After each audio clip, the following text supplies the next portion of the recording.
Masechet Baba Batra, Daf Sadi He. As an introduction to today's topic, let's watch this 30-second video about the Pythagorean cup. From the Greek island of Samos comes this curious bit of pottery, the Pythagoras cup, with a funny thing sticking out in the middle there. When you put some liquid in, something strange happens. This will say is some wine, and a little bit of wine inside, no harm. But if you ask for too much, more waiter, more, fill it up to the top, you say, oh dear. The entire contents will siphon out of the bottom hole until it's completely empty, nothing left inside, and you just have to rue that in life you should not ask for too much. The greedy cup, it's otherwise known as.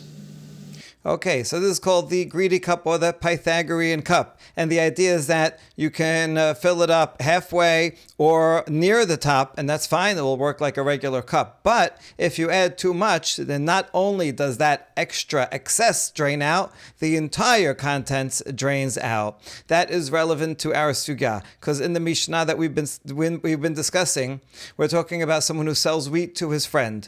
And we expect that there is going to be some amount of impurity. It's not going to be 100% wheat.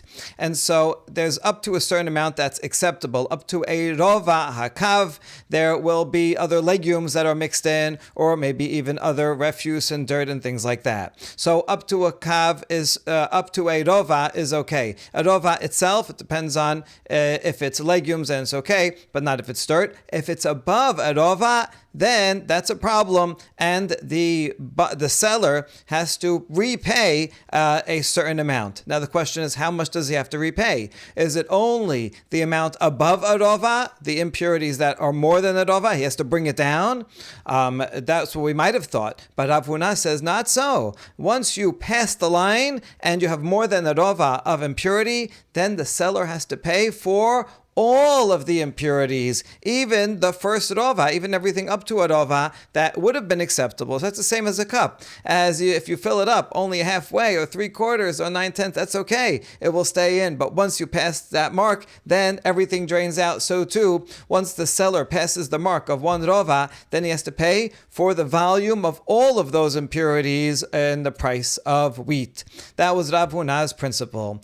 We saw some challenges and proofs against and for Rav Huna yesterday, and now we're going to continue with 3 more seeming proofs for Rav Huna. That these are Tanaitic sources that seem to support Rav Huna's statement, but we're going to conclude that each of them do not actually prove Rav Huna's statement. So here we go. Tashema Detane Ravin bar Rav Nachman lo et hamotar belvad hu machzir ela machzir lo et kol hareba'in kulan.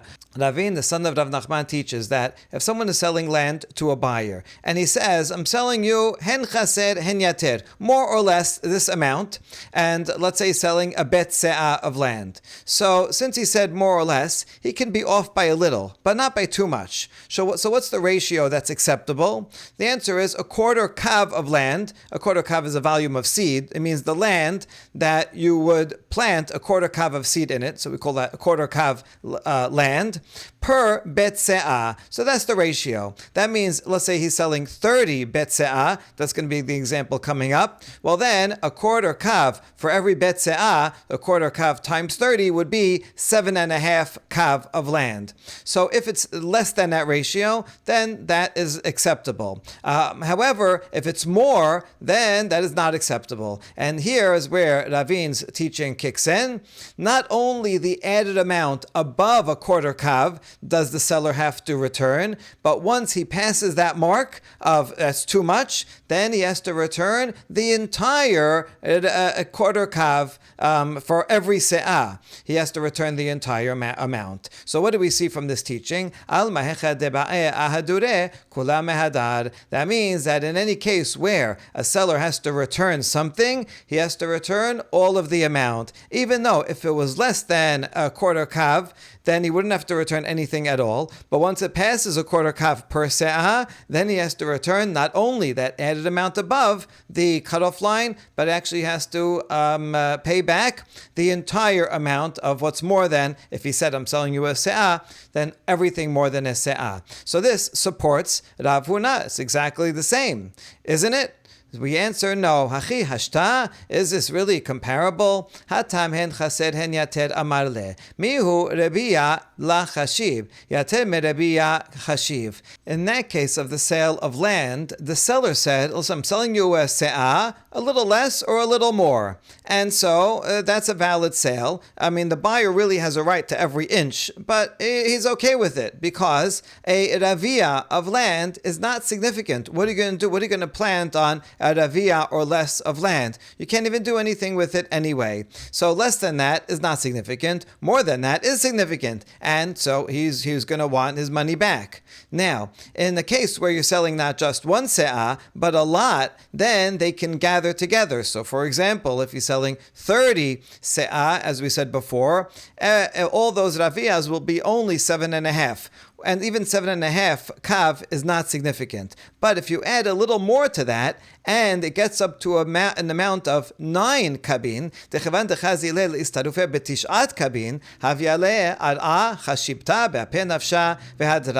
once it's 9 kabin or more, that's considered its own plot as significant in and of itself. You can already take a whole crop and put it on that land. And therefore, since it's significant in and of itself, the whole thing is going to return.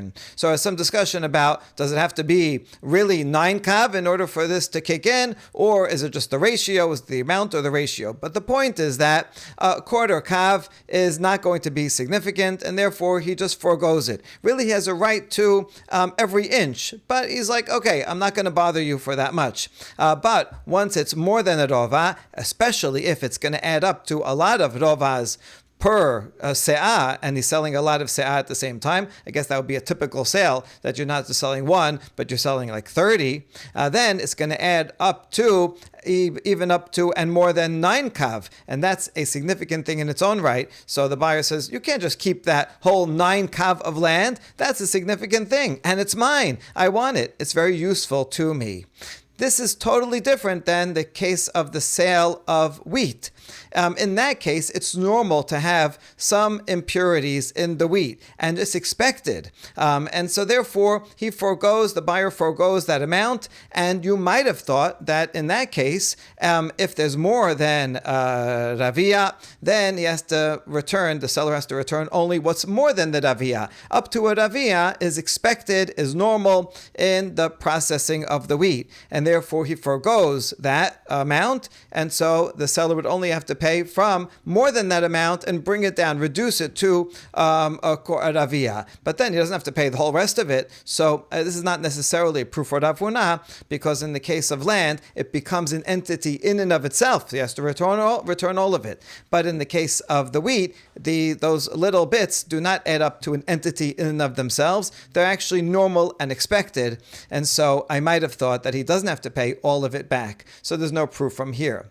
Second attempt. Tashema. Haona'ah pachot mishetut nikna mikach. Yoter mishetut batel mikach. Shetut kana umachazir ona'ah. If somebody overcharges for a certain staple item, and let's say he overcharges, but it's less than a sixth, in that case, the sale goes through. You're not allowed to overcharge, but there's no consequences to that. It's within the boundary of acceptable overcharging. If it's more than a shtut, more than 1/6 overcharging, then the entire sale is null and void. The seller has to give all the money back, and he gets the merchandise back. If it's precisely 1/6, then the sale does go through, but he has to return all of the amount of overcharge, not only anything above a sixth, but in fact the everything above the sixth and the sixth as well. So this last example is a good example of the Pythagorean cup, because if you overcharge a little bit up to a sixth, then the charge will go through and the seller will get that amount. If he's too greedy and he makes it a sixth exactly, then he's going to have to pay back all of the amount that he overcharged. So we elaborate. Amai liadad ad pachot mi shetut shemamina kol hechi debai lahadure kule mehadar. In the case where it's exactly a sixth, why does he have to pay back all of the overcharge, why not just pay back the overcharge that's above 1/6? Everything more than a 6, bring it down to the acceptable level, and that's it. But the source does not say so, this baraita. So therefore, you see that anytime that you have to pay something back, once you trigger a payback, then you have to pay back the entire amount that is overcharged. So this is a good example of the Pythagorean cup principle. And wouldn't that be a support for Rav Huna? And we answer no. Hachi hashta hatamei kara shaveh b'shaveh amar le. Mihu pachot mishetut la yedi'ah b'maneh umachil inish. Shetut yedi'ah vela machil inish. Yatem mishetut mikach ta'utu ubatel mikach. No, it's not the same. Over there, when the buyer buys this item, he's buying some apples, whatever he's buying, he is expecting an equal value, precisely equal. I'm paying you $20. I want $20 worth of apples. So he wants an exact amount. From the letter of the law, he deserves to get the precise amount. Now, if the overcharge is less than 1/6, then it's not noticeable, especially if it's a big value like 100 dinar. So 1/6 of it is not going to be a noticeable amount because he's getting a lot of goods, and so he's not going to notice that he was overcharged a little bit, and therefore it goes unnoticed, and so he forgoes it. It's okay. If it's precisely 1/6, then he will notice it, and he says, "Oh, look, you overcharged me 1/6. I do not forego that amount. You have to pay me back the entire amount." See, that's the thing. Less than that, he just didn't notice. That's why he doesn't get paid back, because he's not even going to say anything. He's like, okay, whatever. He doesn't even pay attention to it. But a 6, he pays attention and says, "Hey, I want all the money back that you overcharged me." Now, if it's more than a 6, then it's a mistaken transaction completely. This is just totally out of bounds, and then it's nullified. But the point is that a person expects from the letter of the law to get a full payment. If he doesn't notice because it's so little, fine, then he'll let it go. But once you notice there's something going on here, then you look into it. Says, "Oh, how much did you overcharge me? Oh, look, this amount. I want all of the overcharge back." So that's true regarding sale when it comes to ona'ah, where you expect from the letter of the law that you want the full amount. That is not the same as buying wheat, where even from the letter of the law, you see, this will relate to, is it a penalty or from the letter of the law? This explanation is good for the letter of the law explanation of Rav Huna. Here, from the letter of the law, the buyer knows that there's probably going to be some impurities mixed into the wheat. That's just normal, part of the natural processing. And therefore, I might have thought it's not the same as this case, because when it comes to the wheat, since I know there's going to be some impurities, I already have built in that I forego that. So anything above the cutoff line, that you have to pay me back if there's more than that. But you just have to reduce it to that amount, and the rest of it you don't have to pay. I might have thought that. And so there's no proof from here for Rav Huna, because it would be completely consistent to say,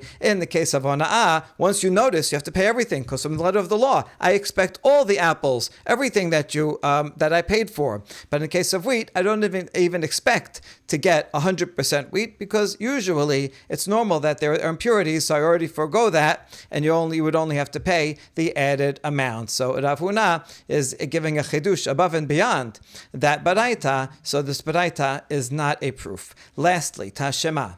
Hamekabel sadeh mechavero lita, hadeh mekabel alav 10 buriyot leme'ah. Yoter mikan megalgelin alav et hakol. If someone receives a field from someone else to plant trees in it, you own a field and you want trees, I'm a gardener, so you hire me to plant trees in it. Now you have to expect that not every tree is going to bear fruit, and the acceptable ratio is 10 bad trees per 100 that I plant. If I plant you 100 trees and 9 of them are no good, well, that's okay. That's what you expect. But once it goes past the 10 marker, then not only do I have to pay for that one extra that is above the 10, but I have to pay, in fact, for all of them. All right, so I accept 10, that's okay. 10 or less is permitted. Once it's 11, then the gardener has to pay for all 11, not just one. So you see that here also we have the Pythagorean cup, the greedy cup principle, and this would support Rav Huna, wouldn't it? Amar Rav Huna bered Rav Yoshua kol yater mikan keba alita metechila dameh. So Rav Huna, the son of Rav Yoshua, says no, it does not approve it, because anytime it's more than the cutoff amount, it's like he has to come and plant from the outset. The reason is because 10 trees is already considered an orchard. It's already a significant plot in and of itself. And so if this guy the gardener was hired, put trees right all over my land, so every significant area requires a tree. If he has one little spot off to the side that is not enough for 10 trees, well, then that's not a significant area. Therefore, if you have 100 trees and 9 of them fail, or even 10 of them fail, so that's considered a relatively insignificant area. Okay, that he forgoes that. But once it's more than 10, so now look, there's 11 trees here and they're all no good. That is sufficient to be its own area. So the small amounts, really, from the letter of the law, the gardener has to provide all the trees should be fruitful. Okay, we understand not always. If it's a little bit, then it's not significant. But once it adds up to a significant amount, then he has to come back and take care of that significant amount, because it's a full area. It's something significant in and of itself. Similar to the previous answers. Whereas when one is selling wheat, that's not the same. Selling wheat, you expect, it's normal for there to be some impurities filled in. And so even if it's more than that cutoff amount, it's not adding up to an independently significant item. It's just more than the cutoff amount. So therefore, if you just had this baraita, you might think that in the case of wheat, you would only have to pay the excess above the quarter, the ravia, that is above the cutoff marker for impurities, and not pay all that itself. And therefore here also there is no proof for Rav Huna. So that's it. Rav Huna does have the principle of the Pythagorean cup, and so do these previous statements. However, in those previous statements, it's more obvious because the numbers of the bad things add up to a significant amount. And from the letter of the law, the buyer deserves to get all of them. That's the common denominator. And that common denominator is not true for the case of the impurities in wheat, where they don't add up to anything independently significant, and the buyer knows that there's going to be impurities and accepts it. And so even from the letter of the law, he doesn't necessarily expect to get everything back, and therefore we wouldn't necessarily apply the principle from those statements to the case of Rav Huna, and therefore there's no proof, although there's also no proof against Rav Huna, so Rav Huna still stands.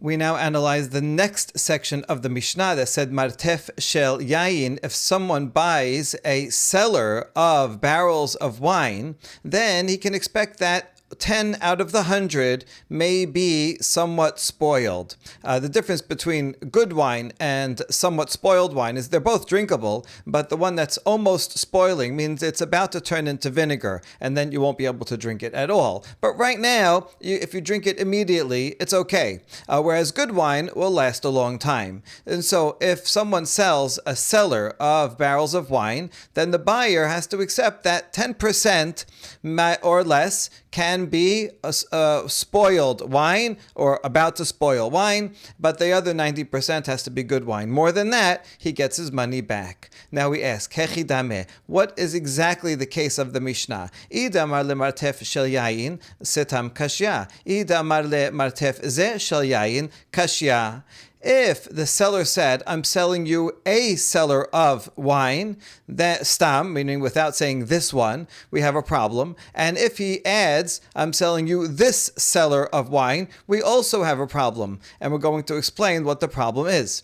Idamar le martef ze kashya. If he says this particular seller of wine, we have a problem. Because look at this braita that lists 3 different cases. Detanya.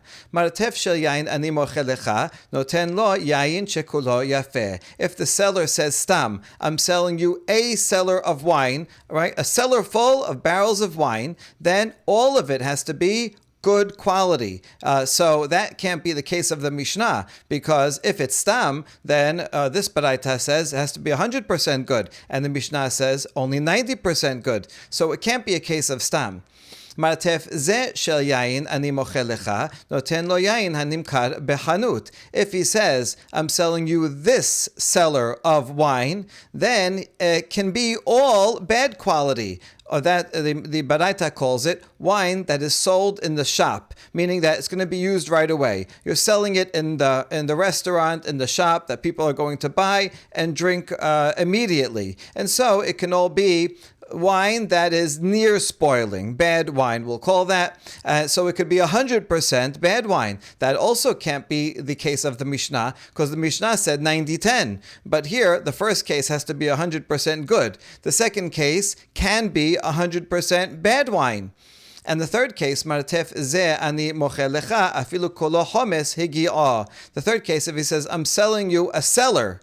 It doesn't say wine. He just says, I'm selling you this cellar, everything that's in all the barrels in this cellar. Well, in that case, since he didn't promise wine, even if it's all vinegar, the sale is valid, right? I didn't tell you wine. Okay, the third case is not relevant to us because in our Mishnah, clearly it says the word wine. So clearly it's either 1 or 2. The problem is it can't be either of these because the Mishnah says 90-10. And then the Braita, the first case of Stam, is 100% good. And the second case, when he says Zeh, then it's 100% bad wine is still acceptable. So what do we do? Leolam damar le martef shel yayin setam. Utene beresha de Braita umekabel alav 10 kosesot leme'ah. Okay, we're going to have to fix up this Braita to make it fit with the Mishnah. And in fact, the Mishnah is talking about martef shel yayin. He doesn't say zeh, right? In fact, in the Mishnah, it doesn't martef shel yayin. So we're just going with the simple reading of the Mishnah. He doesn't say anything. And therefore, we have to add some words into the Baraita, the first case of the Baraita, where he says stam, although our Baraita says 100% good wine, we have to add in the following words, but that the buyer has to accept upon himself 10 out of 100, that will be bad wine, bad barrels of wine. Okay, so now we reconciled the Baraita with the Mishnah. So in the case of Stam, that means it can be 90%, has to be 90% good. It can be 10% bad.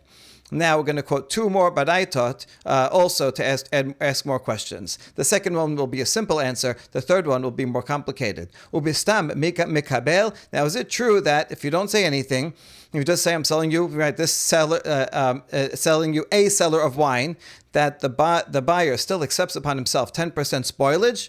Rabbi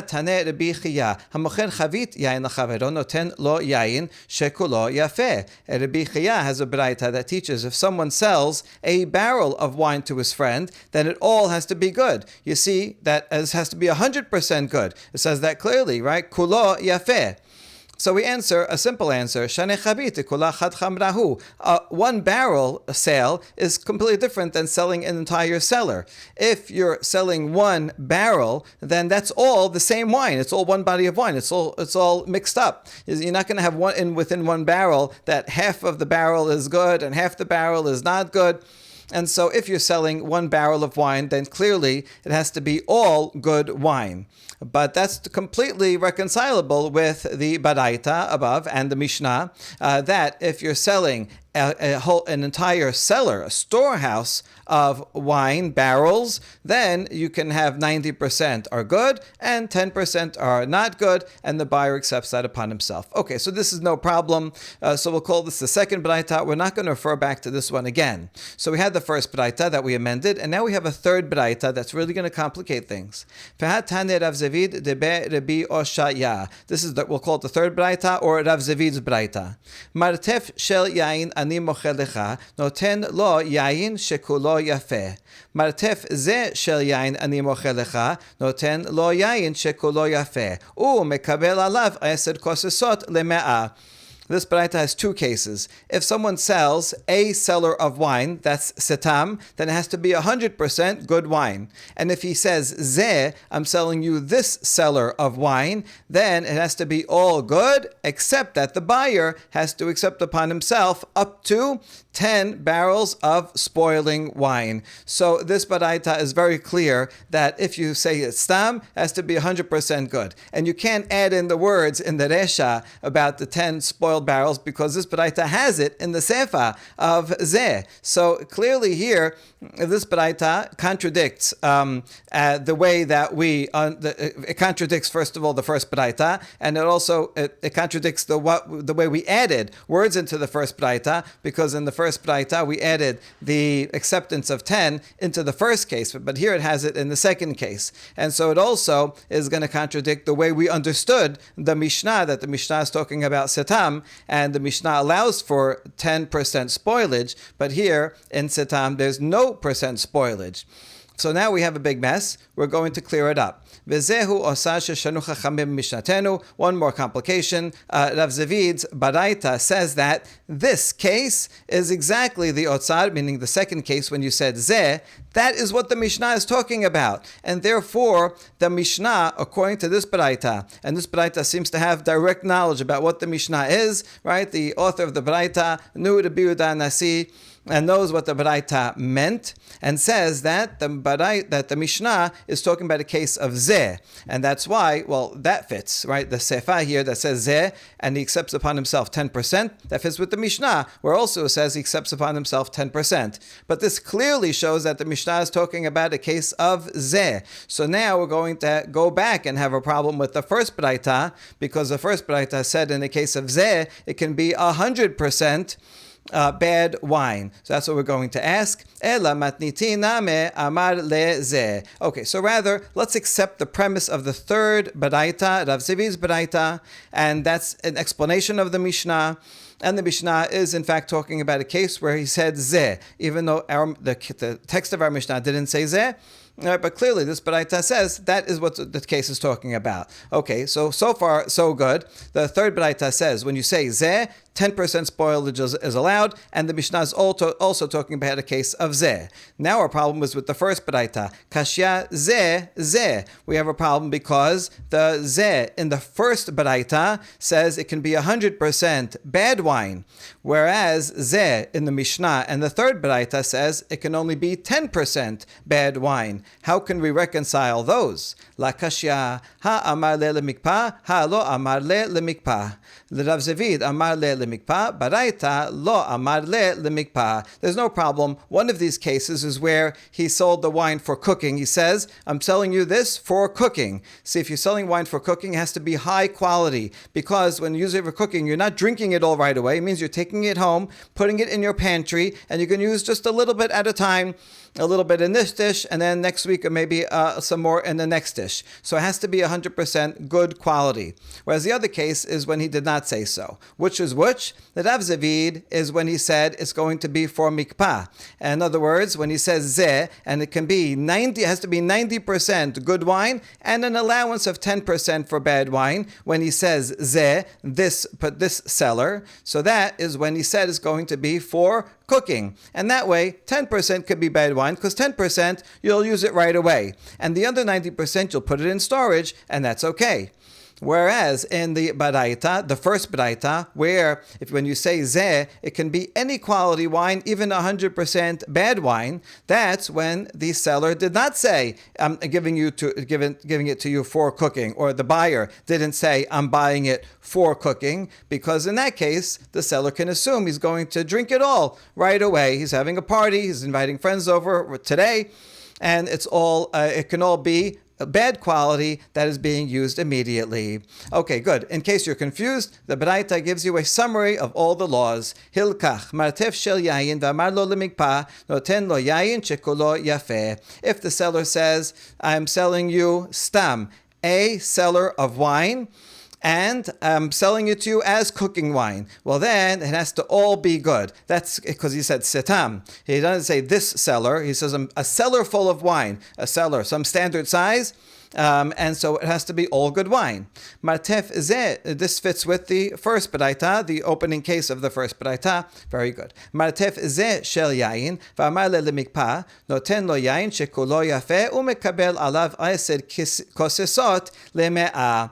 If the seller says, I'm selling you this cellar of wine, and further, the buyer said, I need it for cooking, then it has to be all good quality, except that the buyer has to accept 10% bad wine that he'll use right away. Because he's using it for cooking, so 90% of it at least has to be good wine. And that is the case of the Mishnah, and it's also the second case in the Baraita of Rav Zevid.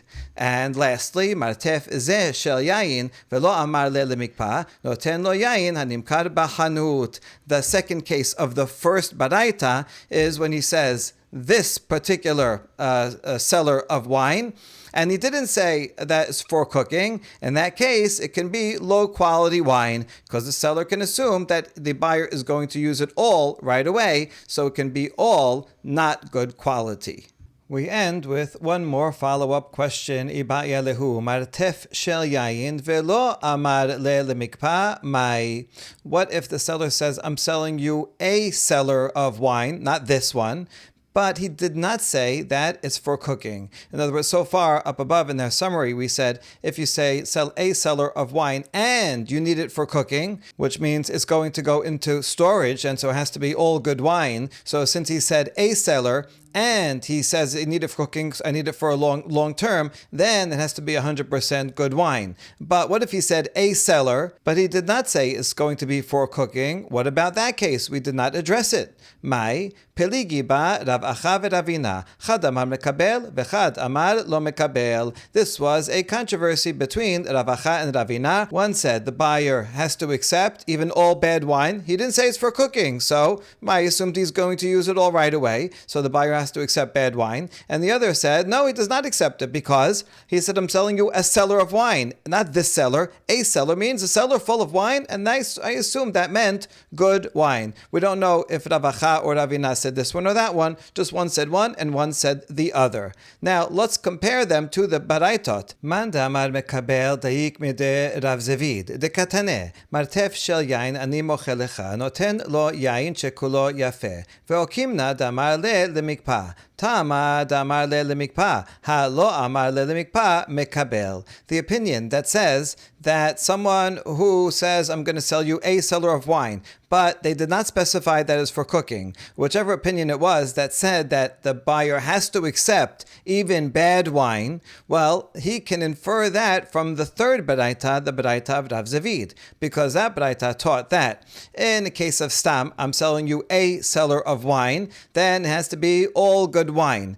But we established that that Baraita is in a case where they specified that it's for cooking. They had to say that because of the second case there, when he says zeh, and that second Baraita said 90% has to be good. Well, why does 90% have to be good when you're saying zeh? Because he's going to use it for cooking. That's how we were able to reconcile this case of zeh with the first Baraita case of zeh. Fine. So since the second case is talking about where it is for cooking, so to the first case it is for cooking. So that means that the only reason why he has to accept all good wine, the reason why the seller has to give all good wine in that case is because they specified that it's for cooking. That means if they didn't say it's for cooking, then the buyer has to accept all bad wine. And so that's an inference because that Baraita is talking about for cooking, so we can infer that if it's not for cooking, it's acceptable that it all be bad wine. That's the proof for that opinion. Uman damar lo mekabel dayik me baraita. Whereas the other opinion that says that even though you didn't say for cooking, nevertheless, the buyer can expect 100% good wine. He doesn't have to accept any bad wine. He will infer that from the first Baraita, the Katane, Martef shel yain ani mochelecha noten lo yain shekulo yafe, ve'okimna de la amar le lemikpa. the second baraita also taught a stam case. He says, I'm going to sell you a seller of wine, then it has to all be good. Now, we established that that baraita is talking about a case where he did not specify that is for cooking. So that means when you didn't specify it's for cooking, nevertheless, it still has to be 100% good wine. And so they will bring a proof from that baraita. Okay, so now each one has a baraita that they can use to prove it, but they still have to account, each one has to account for the other baraita. The first opinion above that says that the buyer does have to accept bad wine, Kashya baraita. How will he explain this baraita that says clearly that it has to all be good? And we said this is talking about a case where he didn't say that it's for cooking. It says all has to be good. How will you explain this case? You, the opinion that says it can be bad wine. Hasra mechasra v'hachikatane. B'amed devim amorim damar le'lemikpa. Ha lo amar le'lemikpa mekabel. We have to add some words. And it says, yes, if he says I'm selling you a seller, then it has to all be good. When is that true? Only if they specify this for cooking. But if they didn't specify it's for cooking, then the buyer has to accept bad wine. And then it continues, martef shel zeh, umartef zeh shel yain, velo amar le'lemikpa noten lo yain hanimkar b'chanut. And the second case continues with, and if he says this seller, and also he did not say it's for cooking, then he can give him all bad quality wine. And so that's how we can explain that one. Now the other opinion that says it all has to be good wine. How will they explain the third baraita of Rav Zevid? That kashya de Rav Zevid, okimna da amar le'lemikpa, halo amar le'lemikpa mekabel. Because we established that baraita of Rav Zevid is where he said it is for cooking, and that means if it's for not for cooking, then it can all be bad. How will you who say that it all has to be good wine, how will you explain that baraita from which we inferred that it can be bad wine? And the answer is hu hadin de'af al gav de lo amar le'lemikpa lo mekabel veha de'okimna de'amar le'lemikpa mishum de'kashya zeh azeh. In fact, it could be that the law is that even if he didn't say it's for cooking, the buyer does not have to accept anything. He has to be 100% good.